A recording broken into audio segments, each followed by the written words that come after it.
Welcome to News 5 Everywhere. Bangon na sa happy morning.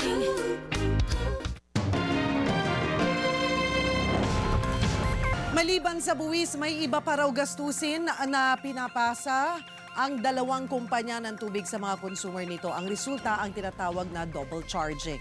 Ang sagot dyan ng MWSS, alamin sa report ni Michelle Orosa.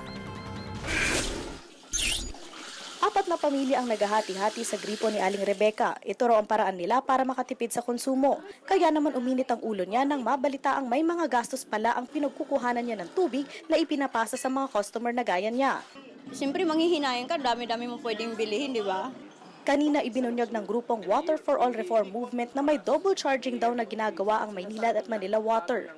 Sabay daw na kinokolekta ng dalawang kumpanya ang tinatawag na Foreign Currency Differential Adjustment o FCDA at Currency Exchange Rate Adjustment o SERA. Ang mga ito ang sinisingil sa mga customers sa tuwing humihina o lumalakas ang halaga ng piso.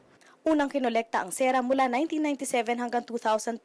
Ang FCDA naman sinimulang kolektahin noong 2002 bilang kapalit sa SERA. Ang problema, tinuloy pa rin umano ng dalawang kumpanya ang pangongolekta sa SERA kasabay ng FCDA. So kailangan isoli nila sa publiko ang bilyong-bilyong pera na ito na hawak ng mga bilyonaryo. Ayon pa sa grupo, nakapasok ang mga ito sa basic charges ng dalawang kumpanya. Piso ang fixed na dagdag ng SERA kada buwan, habang ang FCDA naman ay sinisingil kada 3 buwan na dedepende sa halaga ng piso.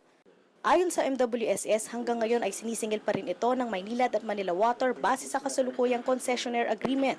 Pero pinag-aaralan na itong tanggalin sa rate rebasing ng dalawang kumpanya. Nauna nang sinabi ng ahensya na pag-aaralan nito na tanggalin ang ipinapataw na corporate income tax na ipinapasa rin ng water companies sa mga consumer. No, the presumption is always good faith and, wala tayo doon sa sinasabi natin na ginagawa nila in bad faith yan.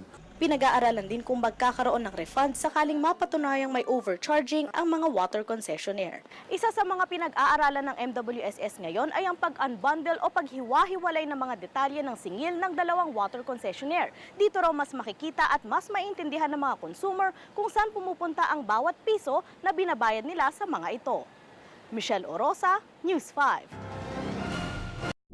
Be sure to come back.